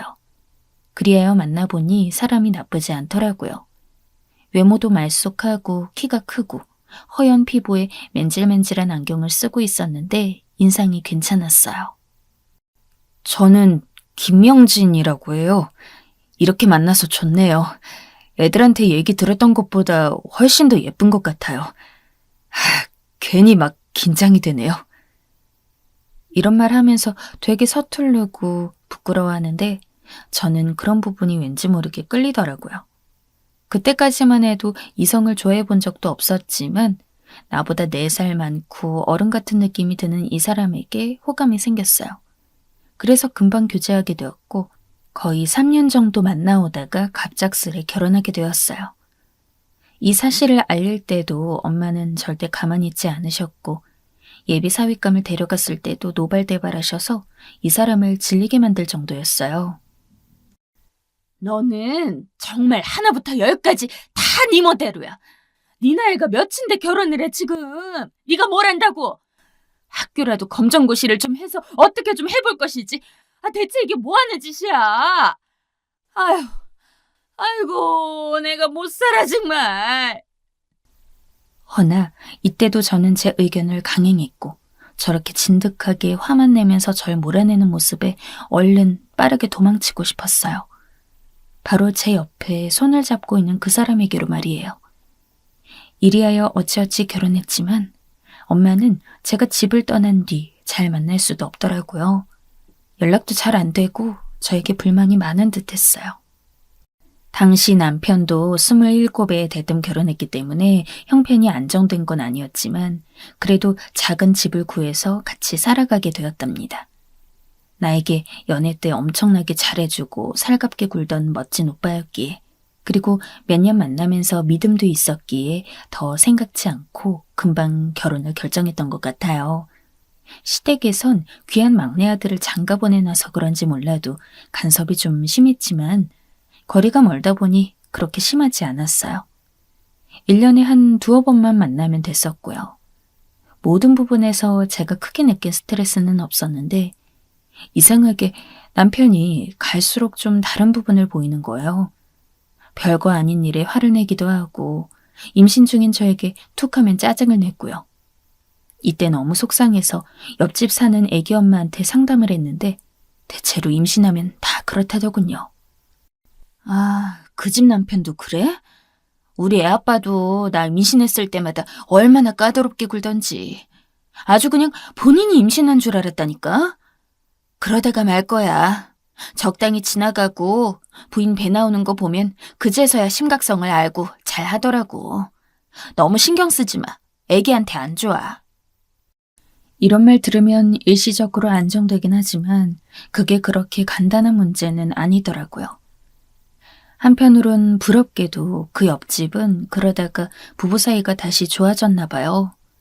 그런데 왜 불행은 자꾸 저만 쫓아다니는 걸까요? 엄마와 떨어지게 된 이후 남편과 함께 살면서 세상 다정하고 살가운 사람과 결혼했으니 저는 행복해질 수 있을 줄 알았어요. 학교 다닐 때 같은 반 친구들 중 무난한 가정에서 자라서 늘 웃는 상인 애들이 그렇게 부러웠답니다. 우리 옆집 애엄마도 그렇게 살고 있는 사람 중 하나였고요. 그런데 불행한 사람한테 자꾸 불행이 따라붙는 걸까요? 우리 남편은 다른 집 남편들처럼 다시 살가워지지도 원래 모습대로 돌아오지도 않더라고요. 아니, 어쩌면 이게 원래 모습이었을지도 몰라요. 아휴, 짜증나. 밥이 이게 뭐냐? 배부른 것 같고 유세하냐? 간만에 밥 먹으려고 들어왔더니 사람 짜증나게 하네. 적당히 좀 해라, 진짜. 이러면서 반찬 투정을 하질 않나. 부른 배로 제가 뒤뚱거리며 뭐라도 만들라 치면 막 화를 내는 거예요. 야, 됐어. 그만해. 밥맛 다 떨어졌어. 음식 재료가 아깝다. 다 필요 없으니까 하지 마.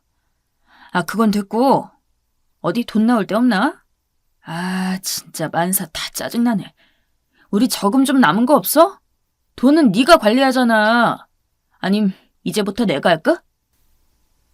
이런 말을 갑자기 하는데 그간 남편에게 참을 만큼 참았던 저는 더 이상 감정을 누를 수 없더라고요. 돈이라니? 당신은 내 배가 안 보여? 오늘 내일 애 낳을 사람한테 어디서 돈을 내놓으라는 거야? 당신이 갖다 줘도 유분 쓰지. 그런데 이 말 한마디를 몇 날 며칠 밤을 참고서 건넸을 뿐인데 남편은 저에게 믿을 수 없는 일을 했어요. 순식간에 뭐가 지나간 듯 했고 정신 차려보니 뺨 언저리가 너무 아픈 거예요. 어디 여자가 말대꾸야. 내 돈으로 이 집에 아무 대가 없이 공짜로 살고 있으면서 쓸데없이 입만 살아가지고는 입 다물어! 눈이 완전 가버린 남편은 정말 그 눈에 저는 아무것도 아닌 존재처럼 보였어요. 이때 얼마나 순간 무서웠는지 마치 고등학교 때 저를 때리던 폭력배의 아이들과 다를 게 없어 보이더군요. 이때 너무 무서워서 벌벌 떨다 못해 집에 가만히 있을 수가 없었어요. 그런데 정말 사람 미치게 만드는 노릇인 게요.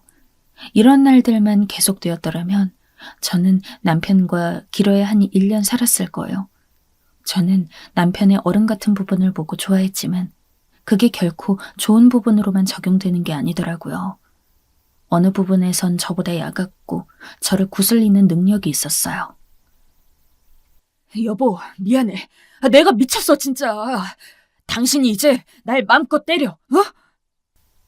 이렇게 사과를 해대며 과일 같은 걸 사들고 오니 저는 또 이렇게 눈물 짓는 남편의 모습에 마음이 약해지더라고요. 게다가 제가 아들 낳느라 고생했을 때나 조리를 하고 아기를 키워나갈 때는 또 얼마나 잘해줬는지 몰라요. 자기가 죽을 죄를 지었다며 자기 같은 남편은 정말 최악이라면서 말이에요. 그러니 저도 마음을 좀 놓았고 간만에 근황을 물어보며 손주를 보러 온 엄마에게도 이렇게 말을 했었죠. 그 사람 나한테 아주 잘해줘. 결혼 잘한 것 같아. 그렇게 나만 생각해주고 아껴준다니까. 말은 이렇게 하면서 실제로 만족감이 있었지만 그래도 임신 기간에 느꼈던 그 큰 상처는 여전히 제 가슴 안에 있었답니다. 다시는 그런 일 반복되지 않을 거라고 눈을 지그시 감으면서 몇 번이나 스스로 세뇌하듯 되뇌이기도 했고요. 하지만 불행은 조금 더 저에게 시간을 주며 기다리더니 이윽고 아주 연달아 폭탄처럼 파바박 소리를 내며 터지더군요. 아이가 7살 때쯤의 일인데요. 그 당시 남편은 아주 초기에 잠깐 맞들였던 도박의 길도 끊고 아이가 태어나니 다시 맘먹고 직장에 취직해 평범하게 월급을 탔어요. 저에게 생활비를 주었고 그렇게 별일 없이. 하지만 그렇게 돈독하지도 않은 가정생활을 지내오고 있었죠. 제가 몸이 별로 안 좋다 보니 이 무렵부터 집안일을 잘 못했고 아이 보는 게 고작일 정도였어요. 꽤 가볍지 않은 병을 잠시 앓았던 터라 그걸 치료하는데 돈이 좀 들어가기도 했고요. 그런데 참 야속하게도 그 무렵부터 남편이 다시 이상해지는 거예요. 남자가 밖에서 일을 하고 그러면 집에서 여자가 좀 받쳐주고 해줘야 하는 거 아니냐? 요즘 진짜 내가 보람이 없어. 집에 들어올 맛이 안 나. 이런 말을 하며 화내는데 남편의 이런 모습을 아주 조금이라도 맛보았다지만 그래도 여전히 서글펐어요. 아파서 그런 건데 그런 것들을 알아주지 않으니까요. 그런 상태로 우리 부부는 점점 냉전에 치닫게 되었고 아이는 초등학교를 가고 중학교 가는 그 많은 시간 안에도 여전히 냉기가 흘렀어요. 아들은 늘 집에서 엄마 아빠 눈치를 받고 제가 생각했던 결혼 생활의 그림은 이런 것이 아니기에 참으로 힘들었죠. 그러던 어느 날 저는 아주 끔찍한 얘기를 듣게 되었는데요. 다름 아닌 시누이의 전화로부터 알게 된 사실이었어요. 저기 올케, 혹시, 아니 그게, 그래, 이건 알아야지. 이미 아는데 모르는 척하는 거 아니지? 아니, 그럴 리가 없지 설마. 이런 온통 횡설수설한 말을 늘어놓고 있더라고요. 제가 전혀 뭔 말인지 모르는 걸 눈치챘는지 조심스레 말을 꺼냈는데요. 듣는 순간 정말 너무 절망스러워 죽고 싶더라고요. 옳게 몰랐구나. 아니, 근데 좀 알아둬야 해. 상황이 많이 심각해. 그게 명진이 집에 잘 안 들어오지. 그게 말이야, 명진이가 여자가 있어. 회사 동료라나? 아가씨라고 하더라고. 근데 그 여자가 말이야. 여기까지만 들어도 전 정신을 차릴 수 없어 어질어질한데 이 뒤의 얘기는 더 끔찍했어요. 아니, 그 여자가 좀 골칫거리가 아니더라고. 대뜸 우리 집에 와서는 자기가 명진이를 더 사랑한다나 뭐라나 막 며느리 노릇을 하려는 게 아니겠어? 명진이 그 자식도 무슨 배짱으로 자기 본가를 알려준 건지 원.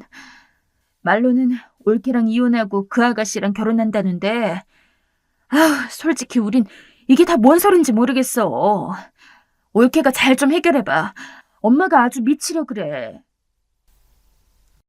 저야말로 하나도 못 알아듣겠는 소린데 뭘 저보고 해결을 하라는 건지.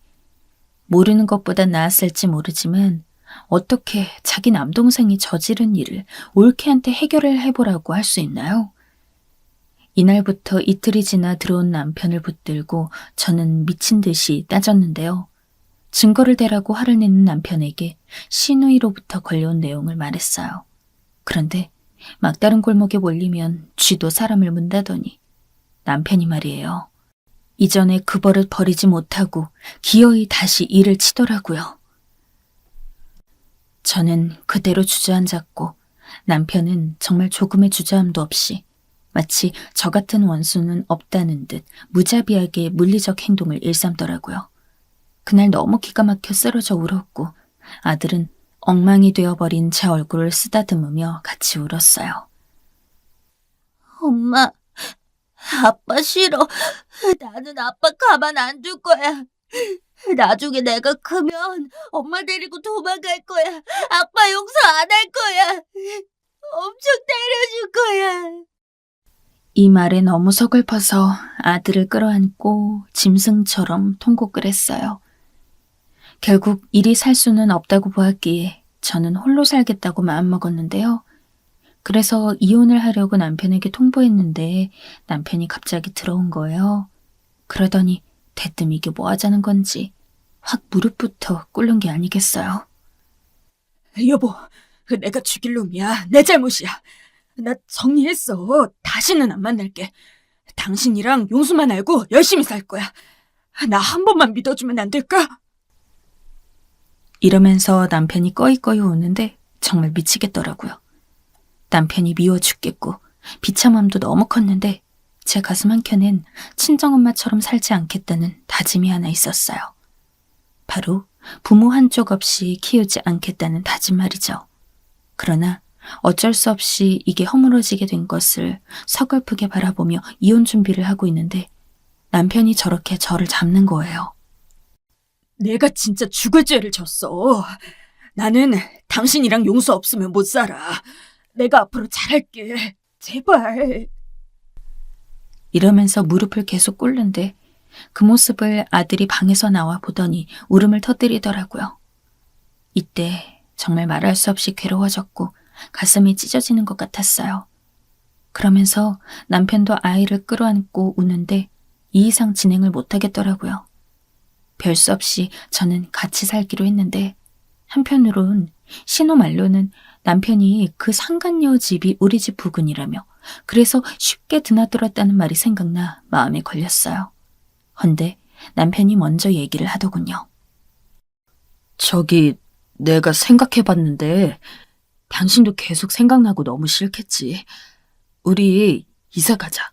먼 곳으로 가자. 이 집 정리하고 다른 곳으로 가자. 셋이서 새롭게 시작하자. 이렇게 말을 하니 저도 별달리 할 말이 없더라고요. 그러면서 남편이 새삼 이런 말을 하는 거예요. 그동안 내가 당신한테 너무 못했지. 내가 더 잘해야 하는데. 우리 오랜만에 장모님 찾아뵐까? 이런 말을 하는 모습을 보며 전 바보같이 눈물이 울컥하고 나와버렸어요. 엄마와 사이가 좋지 않았긴 했고 힘든 내색을 하면 그때마다 엄마가 궁상이라고 그러게 내가 너보고 뭘 했냐고 할 소리가 듣기 싫어 연락을 안 했어요. 하지만 힘들 때 그 누구보다 엄마 생각이 나서 후회스러울 때가 많았거든요. 그런 제 마음을 알 리가 없는 남편이지만 어찌되었든 이렇게 말하는데 결국 만남을 주도하게 되었어요. 우리 새 시작을 장모님께 말씀드리고 더 잘 살아보자. 그건 장모님도 마음고생하셨을 거 아니야. 사실 엄마도 이혼 결정을 할 무렵엔 제가 알렸기에 기가 막혀 하셨고 또 욕을 하셨지만 속상해서 그랬던 걸 거예요. 저도 안심시켜드리는 게 나을 것 같아 그날 아들과 함께 셋이 찾아갔고 엄마는 못마땅한 얼굴을 했지만 갑자기 큰 결심을 한 듯 말하는 거예요. 동네가 어디야? 내가 좀 보태줄게. 그 정도는 엄마가 해줄 수 있어. 말해봐 얼른. 글쎄, 새로운 집 얻으려 좀 멀리 가려면 돈이 부족할 테니 본인 돈으로 더 여유 있는 집으로 가라는 거예요. 당시 엄마는 실로 엄마 기준에서는 어마어마한 금액을 정말 그 이상 끌어올 수 없을 정도로 무리했어요. 이때 통장을 확인하고 얼마나 눈물이 나던지 진짜 기막히더라고요. 맨날 날카롭게 저를 대했지만 그 누구보다도 딸이 행복해지길 바랐던 엄마의 마음을 말이에요. 그런데 전 정말 왜 이리도 복이 없는지, 아니 복조차도 바라지 않아요.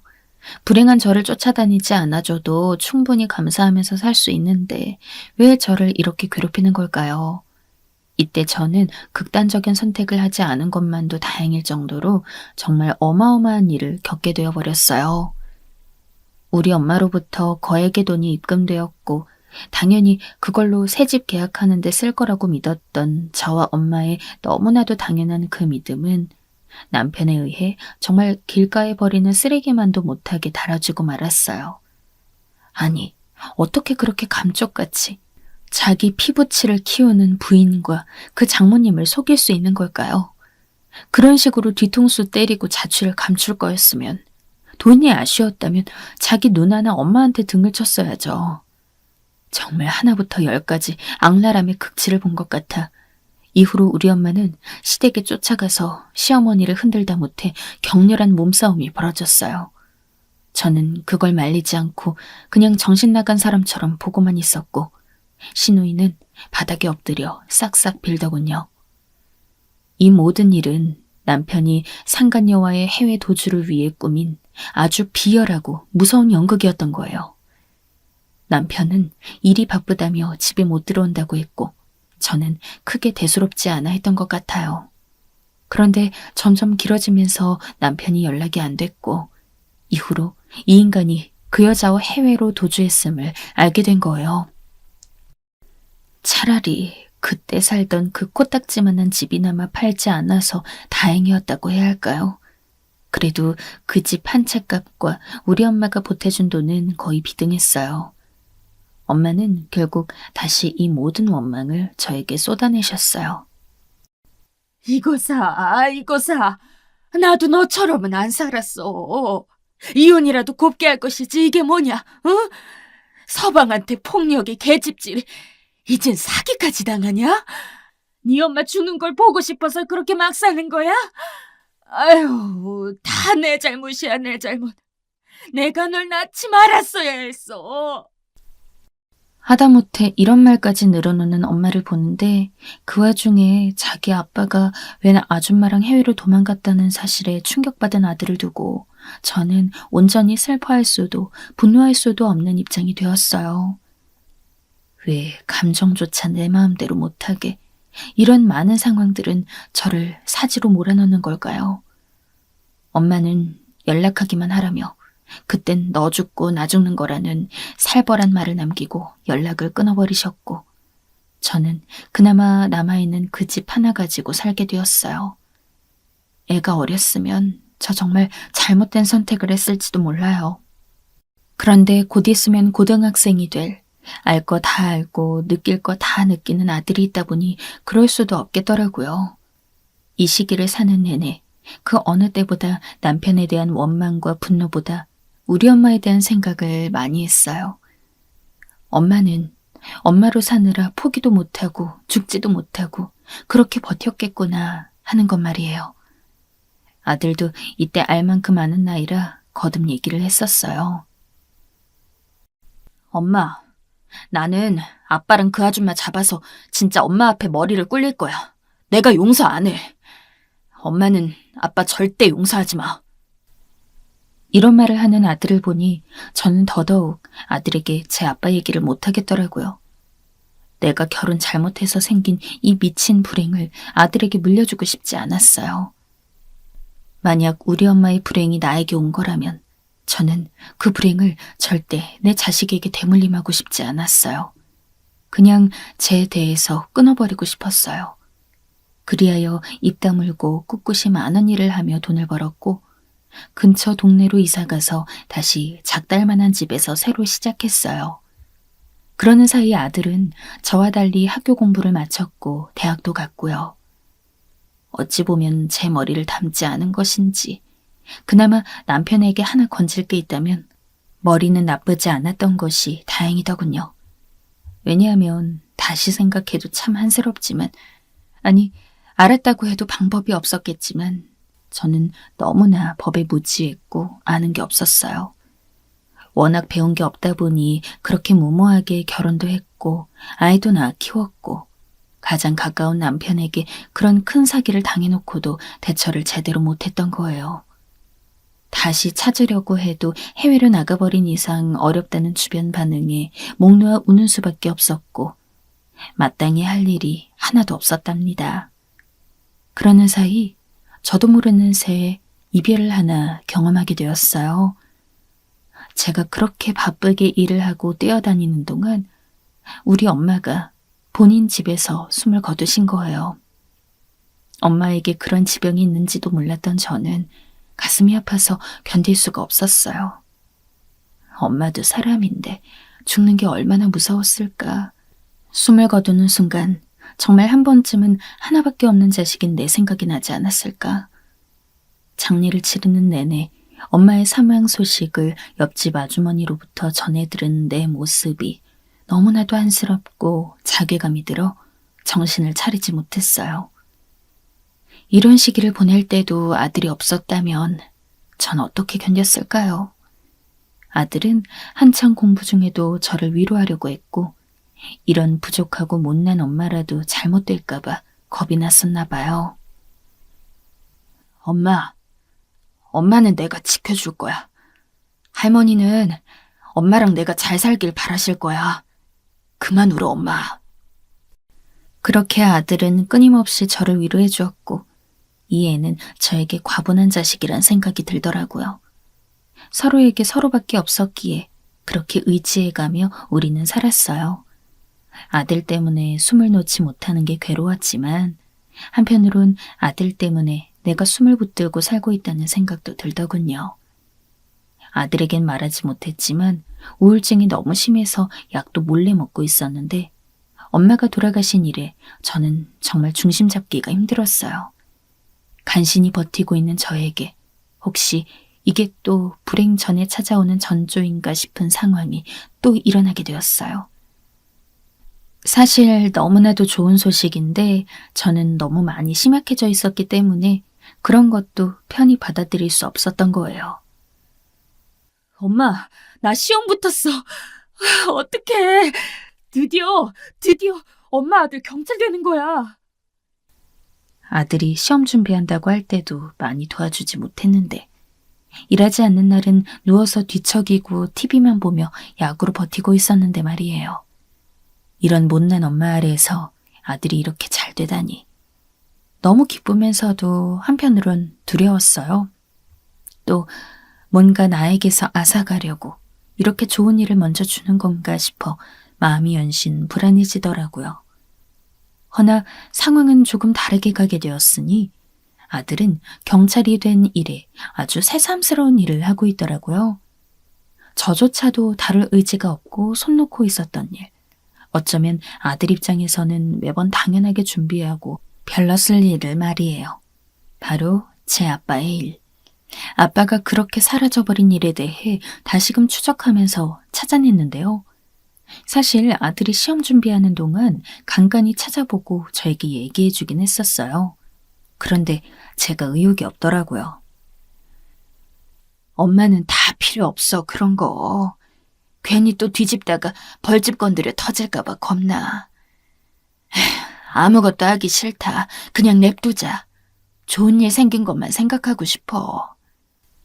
이렇게 놔두고 싶어하는 저를 두고 아들은 계속 반대로 쭉쭉 뻗어가면서 자기 나름대로 길을 찾아가더라고요. 그런데 거기서 의외의 사실을 알게 되었어요.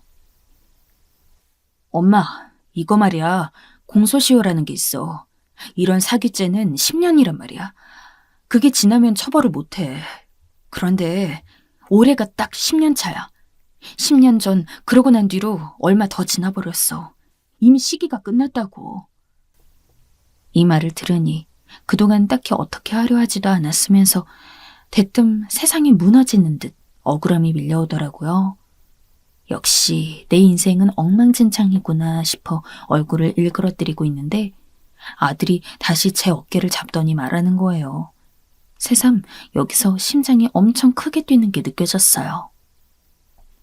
근데 있잖아. 일단 아빠가 해외로 갔잖아. 그럼 그 시기부터는 이게 중지가 되어버려. 쉽게 말해서 그때는 이 공소시효 기간이 적용이 안 되는 거야. 만에 하나 아빠가 한국에 다시 들어오면 그때는 법대로 다시 처벌이 가능해진다는 거야. 들어오는 순간부터 공소시효가 발동되는 거라고. 제가 듣기로 죄다 어려운 말이었지만 결론은 해외에 있는 남편이 들어온다면 어떻게든 다시 잡을 수 있다는 얘기였어요. 처음엔 엄청 절망했다가도 막상 아주 신락 같은 방법이 하나 있다고 하니 은연중에 그걸 계속 생각하게 되더라고요.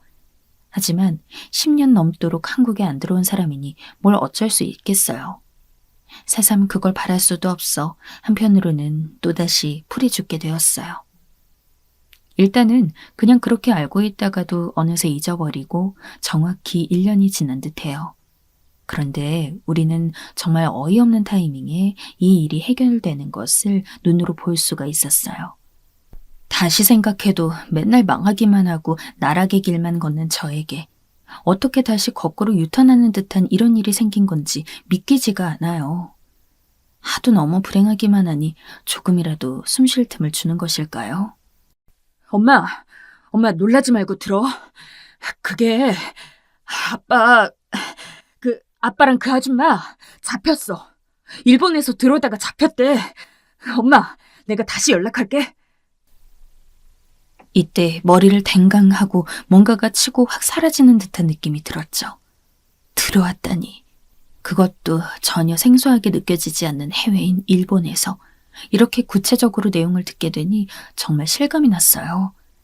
아들이 이런저런 얘기를 해줘도 사실 그간 너무 막연하게 느껴졌거든요. 절대 잡을 수 없을 거라고 생각했어요. 이 일이 해결될 거라는 생각을 조금도 하지 못했단 말이에요. 그런데 그렇게 멍청하게 보내고 있던 나날들, 그저 아들만이라도 무사순탄하게 직장 생활하는 것만으로도 분에 넘치다고 생각하던 날들 중 이런 소식을 받게 되었어요. 입국 심사를 하던 중에 걸리게 되었고 아주 뻔뻔하고 당당하게 혐의를 부인했다고 하더군요. 저는 되도록 남편과 마주하고 싶지 않으면서도 한편으론 더 만나고 싶다는 생각이 들었어요. 어느 꼴로 살아있는 건지, 그렇게 버리고 가버린 자기 자식이 지금 어떤 모습을 하고 본인과 마주할 수 있는 건지 그걸 전부 제 눈으로 보고 싶었거든요. 그렇게 마주한 남편은 괜히 한국에 들어왔던 건 아니었나 보더군요. 몸이 너무 안 좋고 전 세계적 흐름도 나쁘고 나이가 들고 그래서 꼴에 자기 어머니 생각이 나서 온 거였나 봐요. 참 잔망스럽게도 공소시효가 끝날 것을 기다리고 버티다가 들어왔던 것이었고요. 저를 대신해 아들이 할 말을 하는데 진짜 못 견디게 많은 감정들이 밀려왔어요. 저 기억은 하시려나요? 저 용수예요, 아빠. 그간 잘 지내셨나 봐요. 저 경찰하고 있어요. 진짜 할 말이 없네요. 저 경찰 된 이래 계속 아빠 생각만 하고 있었어요. 어떻게 잊을 수가 있을까요?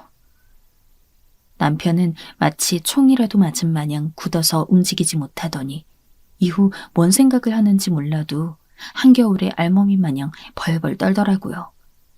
저랑 눈을 마주하는데 전 그조차도 역겨워 고개를 돌려버렸어요. 좀 더 옛날이었다면, 좀 더 이른 시기였다면 더 혈기좋게 이 분노를 표현할 수 있었을지도 모르겠어요. 하지만 저보다 더 강하게 증오감을 표출하는 아들을 보니 굳이 저까지 온몸으로 혐오감을 표현하지 않아도 될 것 같더라고요. 사기 금액은 어찌어찌 가까스로 반 정도는 변제했지만 전액을 다 돌려받은 건 아니에요. 이후로도 아들이 저에게 열심히 설명했지만 저는 말이 어려워서 정확히는 못 알아듣겠더라고요. 돈도 돈이지만 나와 아들이 보냈던 그 시간들이며 친정엄마를 떠올릴 때 그 서글픔과 죄스러움을 생각하니 아무래도 변제와는 상관없이 처벌 쪽에 무게를 기울이게 되었어요. 그 상간녀의 신상을 그제서야 자세히 알게 되었는데 저보다 한참 어린 여자였더라고요. 그 여자도 그렇지.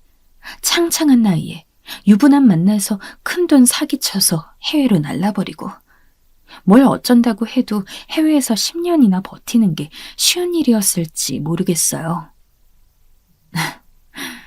제 주제에 누구 걱정을 하나 싶네요.